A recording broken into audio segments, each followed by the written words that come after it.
So Tristan, who is going to be doing the Pledge of Allegiance? AJ Well.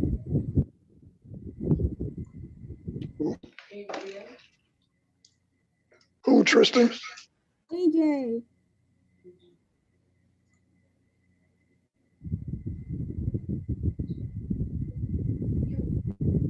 AJ Well. Oh, you picked me, sorry. Okay, Santa. I pledge allegiance to the flag of the United States of America, to a republic for which it stands, one nation, under God, indivisible, and liberty and justice for all. Okay, thank you. Okay, the rest of you people turn your cameras on. Jefferson and Kevin and Joshua, this is not a secret meeting. And Max, turn your cameras on. We'll wait for you.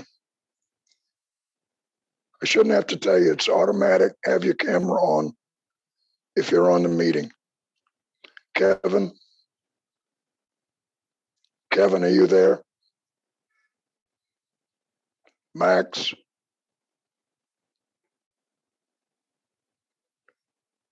Waiting for Max and Kevin.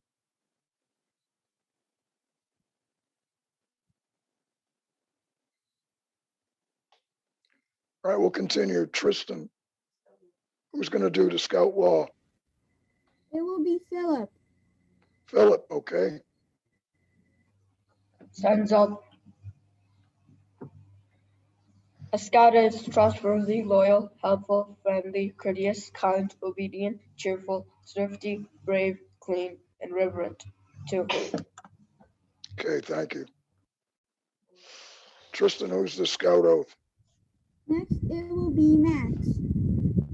Okay, Max. Signs up. On my honor, I will do my best to do my duty to God and my country, and to obey the Scout Law to help other people of all kinds, to keep myself physically strong, mentally awake, and morally straight. 2. Thank you, Max. And Tristan, who's next for the Outdoor Code?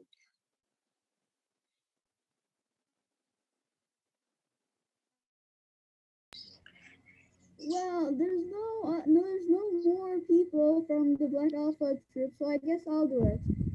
Okay, that's fine.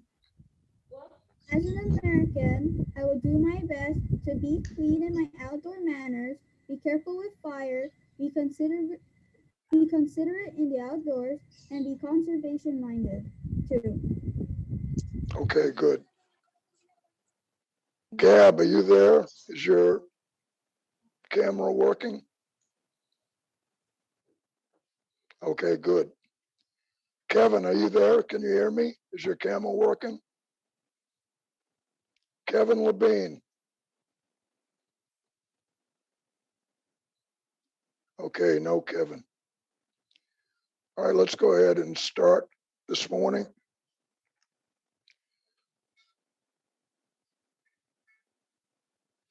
We're going to be talking, we're going to test everybody on first of all, Jimmy won't be here because he's doing his first communion. The other people that are missing so far, I'm not sure what their story is. We're going to be testing the Black Alpha guys on the 2.5 hitch at the beginning of the meeting. And then we're going to have a video on first aid, which is task 4A of Tenderfoot. We're going to find out what the blue cards are and how to use them. And I want to remind you guys to get a ink pad. Ink pad looks like this for you guys that maybe don't know. I ordered this one on Shopee. It was 44 pesos and 70 pesos shipping. So a total of 114 pesos. If you can get one at the bookstore at SM, of course, but either way, you need to have one on 27 February. Okay, a couple administrative notes. The videos you're going to watch today online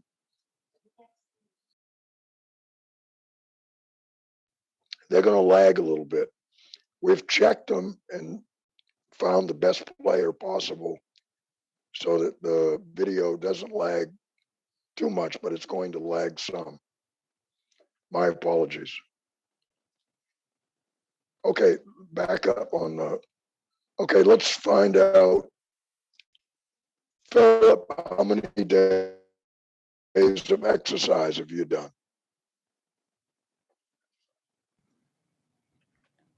I think I did 1.5 weeks. So like, How many days? wait, I'm gonna get it, okay? Okay. Gab, you were supposed to start this week. How many have you done? Gab? Gab, are you there?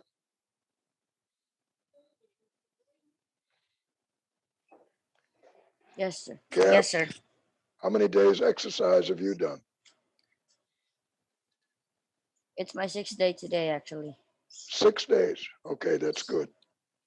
Yes, sir. What are you using to do to stretch? What's your box look like? Actually, I haven't made a box yet. Sorry. Then how are you doing the exercises with no box? Can you give me a minute? Just a second. What? Max, how many days exercises have you done? 11. 11. And what are you using for a box? I'm using like my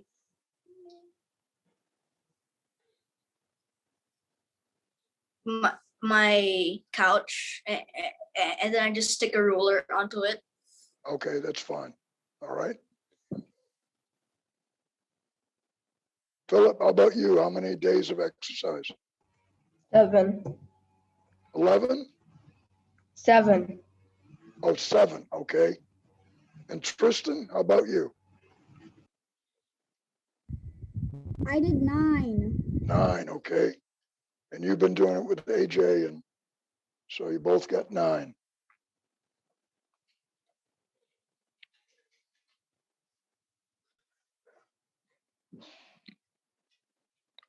Okay, next slide, please. Okay, you guys may not have this answer, but I need you to find out for me. Jimmy was supposed to find out when you guys finish school this year. So if you would, and I'm going to be putting it on the message board, if you would, when you go back to school on Monday, ask your teacher when school finishes. I don't need an exact date like 28 April. You can just tell me the 3rd week of April or whatever. So I know it may change a little bit, but it'll give us an idea when you finish school. So find that out and let me know next week, please. All right, you all should have your patches now for Black Alpha and also your position patch. And just a reminder, here's a list of who is in what position. So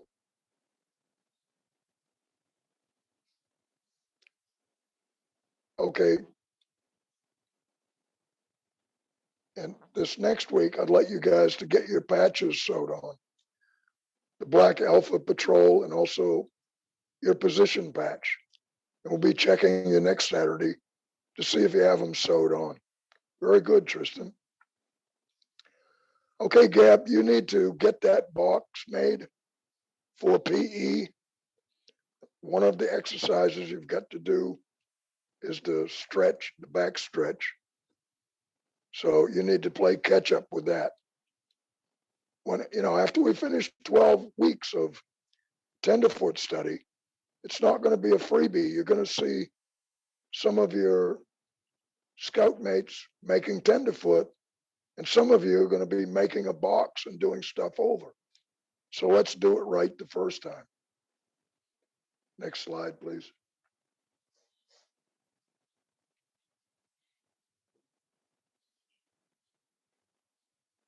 Okay, Cammy, how are you?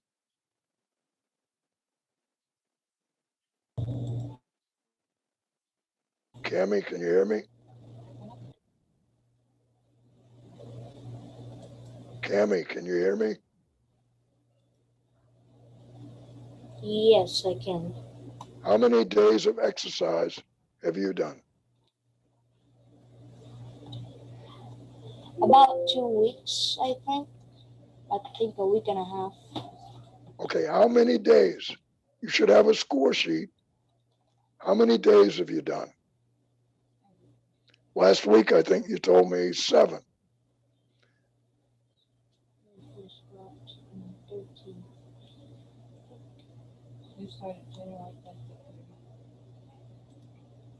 How many?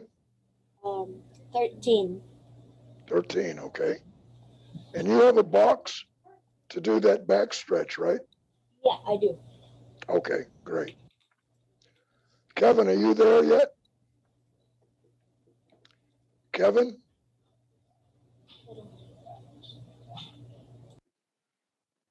Okay, moving on. This slide shows you where the placement of your patch goes. So again, get that done next week if you would, please. Next slide. All right. I'm going to show you these 3 slides, and we're going to test on the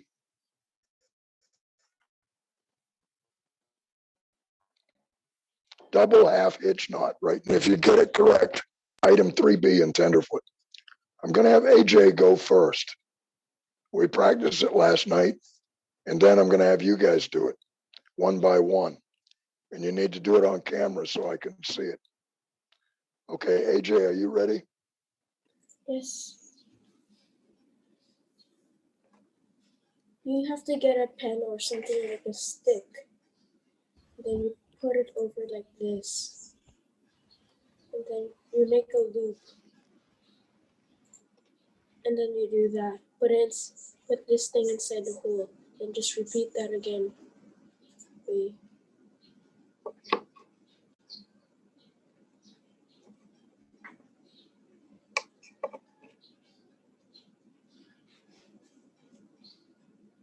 Okay, guys, there's the double half hitch.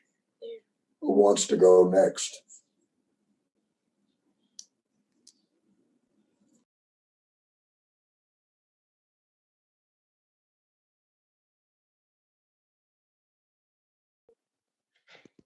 Who wants to go next? Me, Who's me? Philip. Okay, Philip, go ahead. Also, can I log in with my phone so it's going to be easier so I don't have to do it on top? That's fine. Just do it so I can see it. Okay.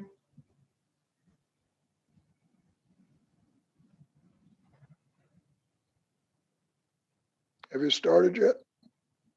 Oh, never mind then. There's no Zoom on my phone. Okay, so this is how you do it. You do like this. Right. And then you put the back one in front of you to the right over the thing, and then you pull it. And then if you do that, it'll look like this. And Okay. then if you do that, you have to repeat it, or else it's not going to be the same.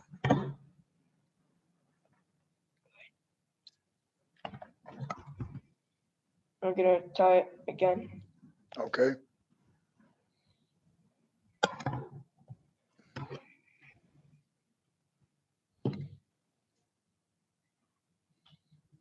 Wait, what?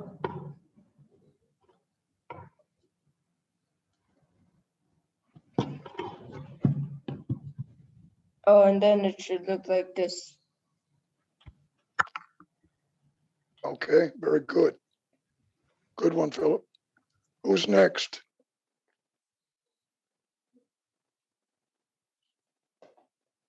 Gab, are you ready?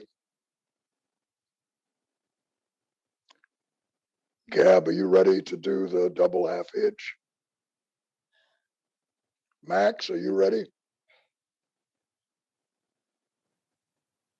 I didn't bring a knot here in my parents' house, so no. Okay, Sorry. I guess you're not ready. I'll have to get back to you sometime. Gab, are you there? No response from Gab. Okay. Cammy, are you ready to do the double half hitch?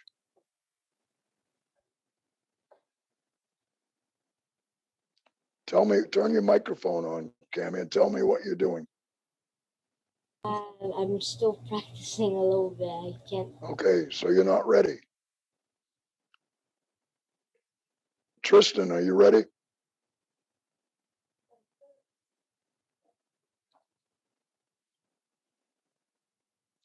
Turn your mic on, Tristan. Yes, I am ready. Okay.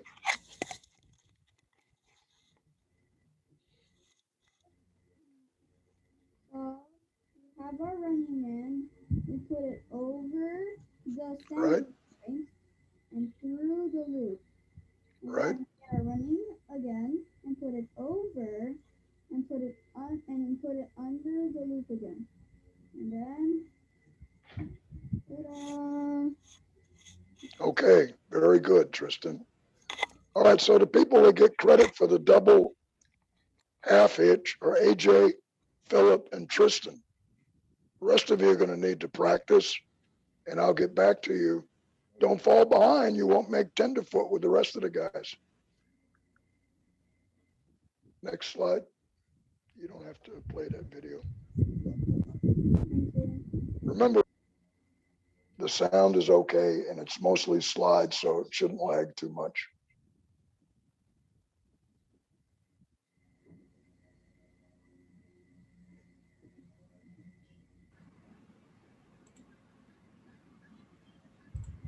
Tenderfoot, Scout with Rank Requirement 4A.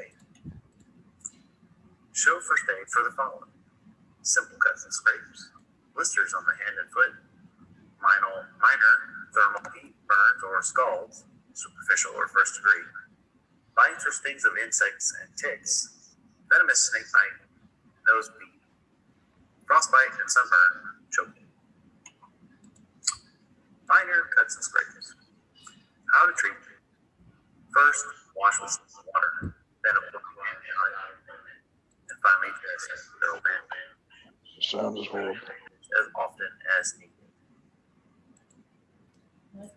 Blisters on the hand. If you can stop the activity, simply clean the area with soap and water and then use moleskin, cutting out an area not to touch the blister to protect the area. If you must continue the activity, clean the area with soap and water, then use a sterile needle to drain the blister. Apply ointment and cover with moleskin. Minor burns or scalds, first degree. Including sunburn. Run the affected area under cold water or apply cool, cold, wet compresses until the pain goes away. Apply aloe vera ointment or burn cream or spray. For sunburn, get the victim out of the sunlight. Have them wear long sleeves and a hat. Insect bites or stings, spider bites. There are two major American dangerous spiders: the brown recluse, widow. The black widow is easy to identify because of its hourglass red markings, but the brown recluse usually is going to be in areas that are dark and cool, dry areas. For most spider bites, treat as a minor cut. Use an ice pack for swelling and watch for signs of shock. Call for emergency services if there is difficulty swallowing, nausea, vomiting, or extreme pain. All take black widow or brown recluse bites to emergency services. Tick bites. Put on medical gloves. Using tweezers, gently grab the head or as close to the head of the tick as possible and slowly pull the tick out. Treat as a minor cut. Watch for fever, as this could be signs of fever. Insect stingers. Use a flat surface like a credit card or pocket knife to push the stinger up and out of the wound. Never grab the stinger or press on it, such as with tweezers. Treat as a minor cut. Watch for signs of swelling, difficulty breathing, and shock. Seek medical treatment immediately if you see any of these. Venomous snake bite. Identify the snake if possible, but be safe. Do not try to catch the snake. Keep the victim calm and remove all jewelry. Keep the bite at or below the level of the heart. Treat as a minor wound. Do not bind or constrict the wound. Get the victim to medical assistance as quickly as possible. Watch and treat for shock. Nosebleed. Sit the victim down and have them lean forward. Do not tip their head back. Have them pinch their nose just below the bone. Apply pressure to the top lip. If needed, hold a cold compress to the area. If the bleeding doesn't stop within 10 minutes, seek medical attention. Frostbite. Identify that it is frostbite, a grayish or white patch of very cold skin. If possible, get the victim out of the cold. Minor frostbite can be treated by placing the affected area of the skin in contact with warm skin. Severe frostbite. Put the victim in warm, dry clothing. Wrap affected areas in dry blankets. If you are sure the victim will not be exposed to refreezing, you may warm the area in warm but not hot water until the color reappears naturally. Use warm, dry, loose bandages. Choking. Immediately have someone call 911. Tell the person affected that you are there to help. If they can cough, talk, or breathe, they are not yet choking. If they are choking, stand behind them. Put your arm under them and around the shoulder to support them. Bend them over and give them 5 quick blows to the back to their back with the palm of your hand. If they still can't breathe, stand behind them, making a fist with your hand, thumb in, and put your fist over their belly button. Cover your fist with your thumb and thrust it upward at the same time.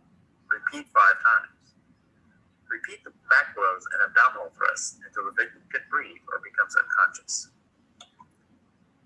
If they become unconscious, lower them to the ground and begin rescue breathing until they can breathe on their own or emergency services arrive.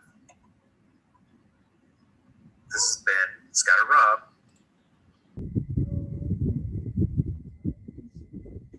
Okay.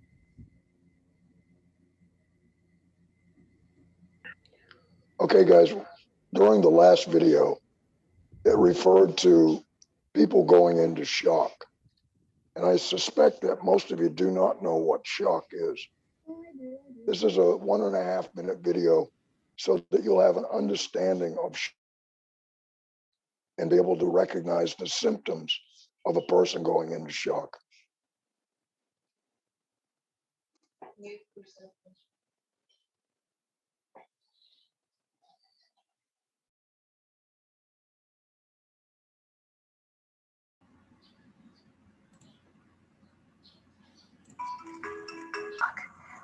When you hear people say a state of shock, that's usually meaning something psychological, like they're panicky or they have anxiety. True shock is when your blood pressure is low. When you have a lowered blood pressure, it can be due to many things. It could be due to bleeding. You're bleeding out, you can see the blood, or you're bleeding internally. Say you have an accident and you've been hit and you're bleeding inside. Just because you don't see it doesn't mean you're not losing blood. You have shock because you are allergic to something and your blood pressure lowers. You could have been hit in the head and you have neurological problems that decrease your blood pressure. You could have a heart problem that decreases your blood pressure. What you're going to want to do is take a look at the person. Oftentimes they have cool, clammy skin. Their breathing is elevated. Their pulse is elevated, and sometimes it's weak. Call 911 anytime you suspect someone's in true shock. The best thing to do is lay someone down, lift their legs up, and wait for help.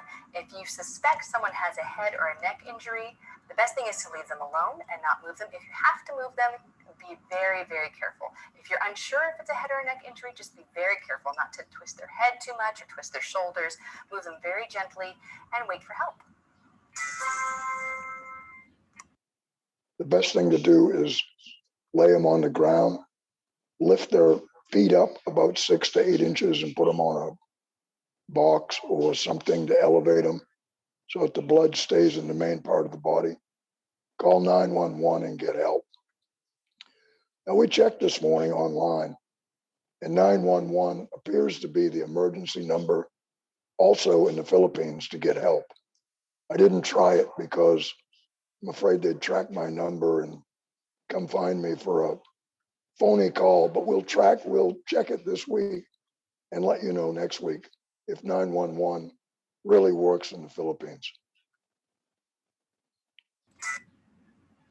which is online. And the leaders have the ability to update that with the different requirements that you have completed. The other way to record your progress is what's called the blue card. It may or may not actually be blue. You use the card, you ask your scoutmaster, can you go ahead and do this particular merit badge? And he'll sign off on it along with the merit badge counselor. And then you'll enter your progress as you're completing the merit badge. And the best thing to do is keep the blue card until you're actually awarded the merit badge. There could be a problem with the computers logging in with Scoutbook. The person that logs it in could move away and no one has access. I'm just telling you, it's an alternative method to keep track of your progress on a merit badge. This video is a little bit boring. It's 9 minutes. It's going to tell you all the particulars on the blue card, and I will post a sample of a blue card you can download off our chat site. For you guys I delivered to yesterday, I delivered you a printed copy of the blue card. Let's go ahead and watch the video. Now to this video podcast will hopefully give people a better understanding of what the Bsa Blue Card is, what it's used for, where to get one, and more importantly, how to fill one out properly. With that being said, let's get started. So what is a blue card and what's it used for? A blue card is the informal name in a merit badge application, form number 34124. You can probably guess why it's just called a blue card. Generally, your Scoutmaster patrol will have these for you. These cards can be purchased online or you can get them from your local scout shop. There are also ones that you can download to your computer, fill them out, and print them out at home. Regardless of which route you choose, you still have to know how to fill one out properly. This can save you time and aggravation and make the process much more enjoyable, not just for the scout and the Scoutmaster, but also the merit badge counselors as well as the parents.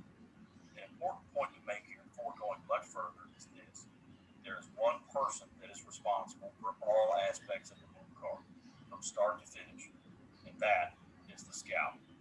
It is his responsibility to make sure that the card is filled out properly, signed in all the right places, makes it to all its appointed rounds, and in the end is safely retained. So now that you have the blue card, how do you fill it out? Hey, good question. Just follow the steps outlined in this video podcast. Throughout the video, I will show you what needs to be filled in and tell you if it's a portion that the Scoutmaster, or the merit badge counselor fills out. Hopefully, it will be an informative tool that you can use and will share with other scouts as well that might need a little help along the way as well. The blue card is divided into 3 parts, with a front and a back on each part. You should keep the blue card completely intact until you are finished with the merit badge. At that point, this counselor will separate the cards and give you the parts that you need. Here's what the front of the card looks like.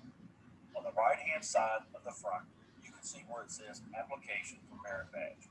This is where the scout will put his personal information as well as his troop information. If you're filling this out by hand, please make every attempt to write clearly and legibly. You may have to write small, but trust me, all the needed information will fit.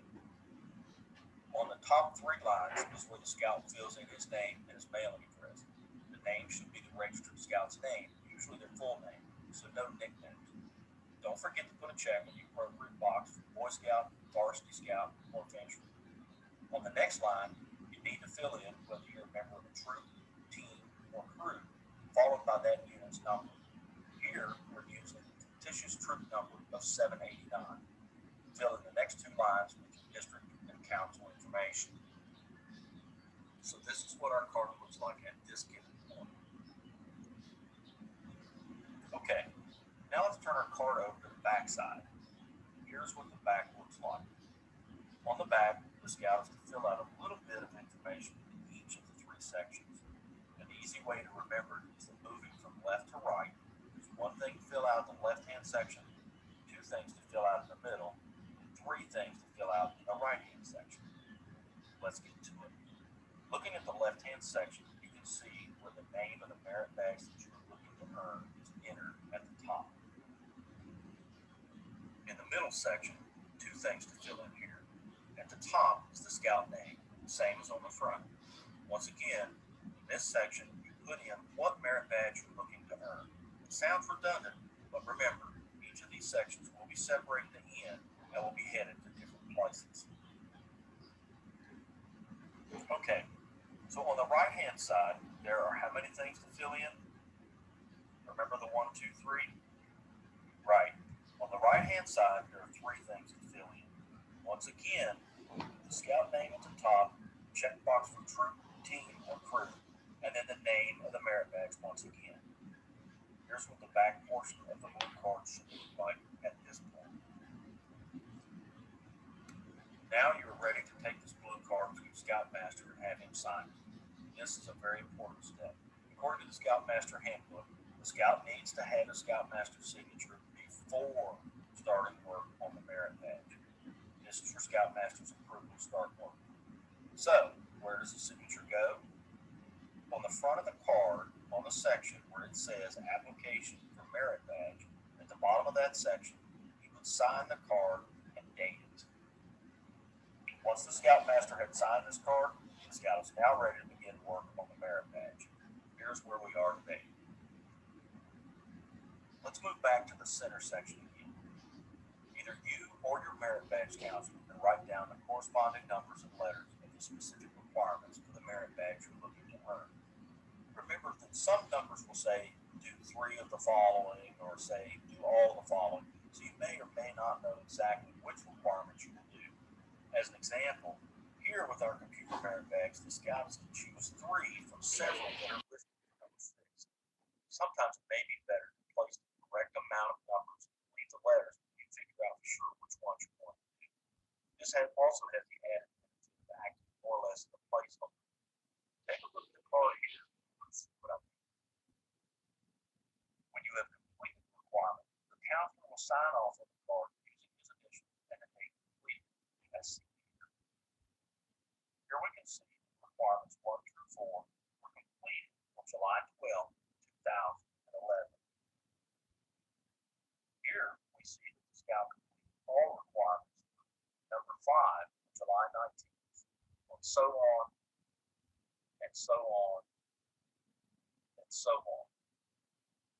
As we can now see, the scout has finished up all the requirements and did so on September 15th, 2011. Great job. One of the things that this illustrates is the fact that although some merit badges may be completed in one city, that is not always the case. In fact, it usually takes more than one day. You may have more than one merit badge counselor. The main thing is to ensure that all requirements are dated and initialed. Remember, as we said before, it is the scout's responsibility to make sure that everything is filled in completely and correctly. Okay, we're almost done, but there's still a few signatures that need to be added to make sure all is complete. On the front of the blue card, in the leftmost section, is a place where the merit badge counselor contact information needs to go. Most counselors will fill that out for you. The contact information here should be for the merit badge counselor that's actually providing the final sign-off. Here's their name, address, and phone number. Although the scout may have had more than one counselor, the one giving the final sign-off is the one that you put on the card. The scout should keep a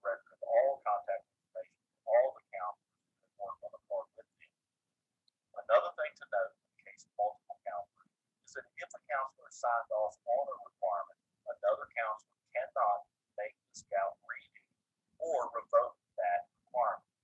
It is permissible, however, that if the other counselor's contact information cannot be validated, the counselor can review those requirements with the scout.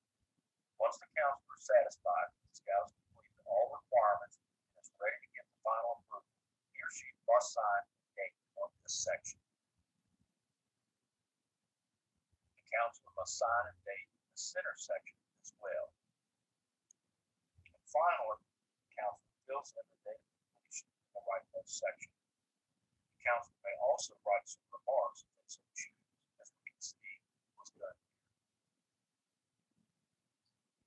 We're now finished with the part of filling out the card, and now to one of the most important steps.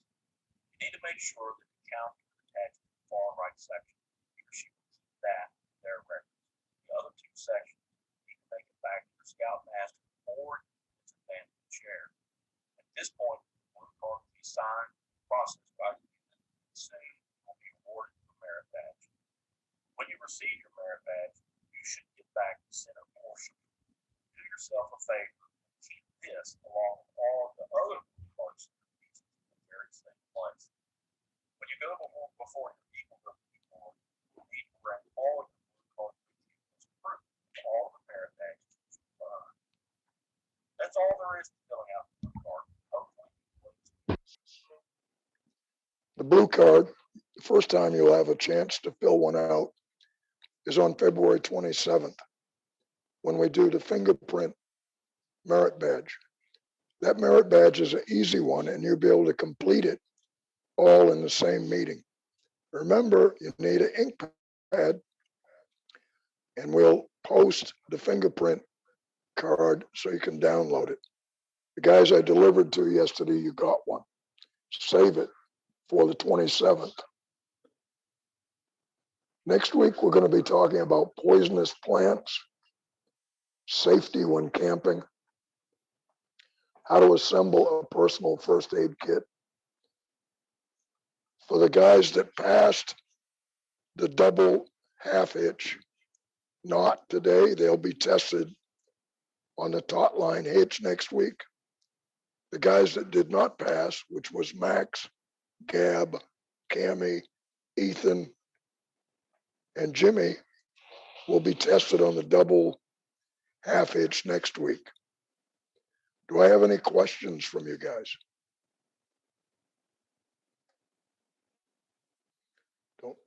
Don't play the video. No questions?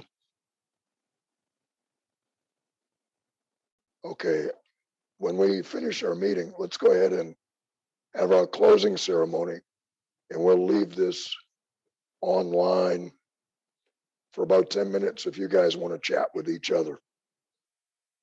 Okay, Tristan, can you lead the closing ceremony? Or better yet, Jeff, can you lead the closing ceremony for us, please? Okay.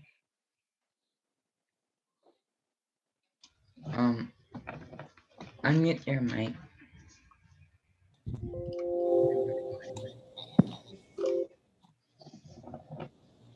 Okay. May the great Scout Master of all Scouts be with us until we meet again. Troop 45, dismiss. Okay, guys, thank you. See you next week. Remember, Gab, you need a box. I don't remember about Cammy. I think you did. Oh, I'm sorry, Cammy's got a box.